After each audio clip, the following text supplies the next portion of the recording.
Brambly Hedge Summer Story. It was a very hot summer. Each day the sun rose in the blue sky and the fields shimmered in the heat. The hedgerow was quiet. Many of the mice preferred to stay inside their shady cottages, trying to keep cool. Out of doors, the best place to be was down by the stream. The mice gathered there in the afternoon, sat under the bank in the shade, and dangled their paws and tails in the clear water. On the banks of the stream were the flour and dairy mills. The flow of the water turned the wheels which ground the flour and churned the butter for Brambly Hedge. Poppy Eyebright looked after the dairy stump. She supervised the large vat into which milk, kindly given by some friendly cows, was poured and stored. The many kitchens where cheeses were drained and shaped, smoked and wrapped, were also in her care. Poppy was not fond of hot weather. Her pats of butter began to melt unless they were wrapped in cool dock leaves, and the pots of cream had to be hung in the mill pool to keep them fresh. When her work was finished, she would wander out by the mill wheel, enjoying the splashes of cool water. The flour mill further down the stream was run by the miller Dusty Dogwood. Dogwood was his family name, but he was called Dusty because he was always covered from tail to whiskers with flour dust. He was a cheerful, friendly mouse, like his father, his grandfather, and his great-grandfather, who had all run the mill before him. He loved the fine weather and strolled up and down the stream, chatting to the paddlers and dabblers. His walks took him past the dairy, where he would often see Poppy standing by the stream, looking very pretty. As the long hot days went by, Dusty used to spend more and more time walking up to the dairy, and Poppy used to go out more and more often to the mossy shadows of the mill wheel. Early in June, Miss Poppy Eyebright and Mr. Dusty Dogwood officially announced their engagement. Everyone along the hedgerow was delighted. Midsummer's Day was picked for the wedding, and preparations were started at once. Poppy was so sure the weather would hold that they decided the wedding should take place on the stream. It was the coolest place, and besides, it was very romantic. Dusty found a large flat piece of bark up in the woods, which a party of mice carried down to the water's edge. It was floated with some difficulty just under the mill weir, and tethered in midstream by plaited rush and nettle ropes. Poppy prepared her trousseau. Every afternoon she sat in the shade of some tall kingcups, embroidering her wedding dress, which she hid as soon as she saw anyone coming along the path. The wedding day dawned at last.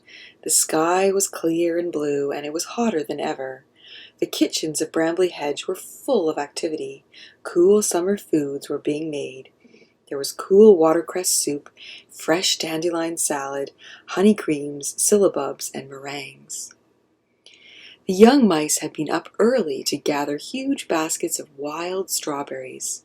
Basil selected some white wines, primrose, meadowsweet, and elderflower, and hung them to cool in the rushes. Basil was in charge of all the cellars under the store stump. He was a stout, good-natured mouse with long white whiskers and a sensitive nose for fine wine. In her rooms above the dairy, Poppy dressed carefully. She polished her whiskers and dabbed rosewater behind her ears. Her straw bonnet, which Lady Woodmouse had trimmed with flowers, hung from the bedpost, and her bridal posy lay waiting on the window-sill. She peeped at her reflection in the shiny wardrobe door, took a deep breath, and ran downstairs to join her bridesmaids. Dusty kept his best suit in a basket under the stairs to protect it from the moths. He put it on and tucked a daisy in his buttonhole. "I'd better just check that barley I ground yesterday," he said to himself. He ran up the steps at such a pace that the whole mill seemed to shake. The wooden floor above him let down a cloud of dust all over his new wedding suit. "Oh, bother it," he said, sitting on a sack of corn and looking at his mottled jacket in dismay. There was a thumping on the door below, and his friend Conker called through the letter-box, "Dusty, are you ready? It's nearly time to go." Dusty sighed and went morosely down the stairs. As soon as Conker saw him, he began to giggle. "Dusty by name, dusty by nature," he said, trying to remedy matters with his clean handkerchief. The flowery dust swirled and settled again on whiskers, tails, best clothes, and buttonholes. The two mice looked at each other and started to laugh. They laughed so much that they had to sit down on a flour bag to recover. The wedding was to take place at midday, and Dusty and Conker arrived just in time. The guests were all in their finest clothes. 3 young mice dressed in smart blue suits had been chosen as pages and were busily directing everyone to their places. Mrs. Apple discreetly tried to dust down the groom and best man, but to little avail. At last old Mrs. Eyebright, Poppy's grandmother, spotted the bride and her little bridesmaids coming through the grass. The pages squeaked with excitement and got into place. Every head turned to watch the bride as she made her way through the buttercups and stepped onto the decorated raft. The old vole, who had been asked to perform the ceremony, stood up and said in a kindly voice, "Poppy Eyebright, do you love Dusty Dogwood, and will you love him and care for him for ever and ever?" Poppy vowed that she would. "Dusty Dogwood, do you love Poppy, and will you love her and look after her for ever and ever?" "I will," said Dusty. Mrs. Apple blew her nose.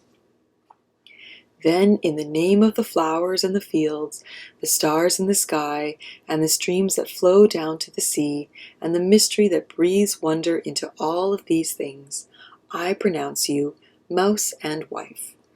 All the mice cheered as Dusty kissed his bride, and the bridesmaids threw baskets of petals over the happy couple. Mrs. Apple wiped a tear from her eye, and the dancing and feasting began. First they danced, for no one could keep still, jigs, reels, and quadrilles. Mr. Apple proposed a toast to the bride and groom. May their tails grow long and their eyes be bright, and all their squeaks be little ones. The guests raised their glasses, and then they danced again.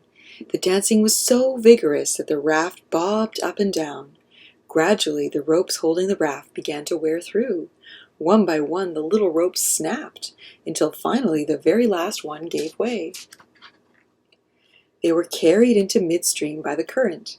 The young mice squeaked with alarm at first, but as they seemed to come to no harm, they continued with the feast. The raft floated gently past fields of buttercups and meadowsweet, and the voles tending the fires in the pottery came out to wave as the wedding party drifted by. Eventually the raft was caught in a leafy clump of rushes and forget-me-nots. The ropes were made fast, and the dancing began again. At last the dusk came, golden and misty over the fields. The blue sky slowly darkened, and the mice began to think about getting home. All the food was finished up, and the pots and pans hidden in the rushes to be collected the next day. They walked back through the fields in the evening sun, looking very splendid in their wedding clothes. The old vole was taken back to his hole first, and the rest of the mice gradually made their way home to bed, exhausted but happy. And what happened to Poppy and Dusty? They slipped quietly away to the Primrose Woods. The primroses were over, but there, hidden amongst the long grass and ferns, wild roses and honeysuckle, was the cottage in which they had chosen to stay. It was the perfect place for a honeymoon.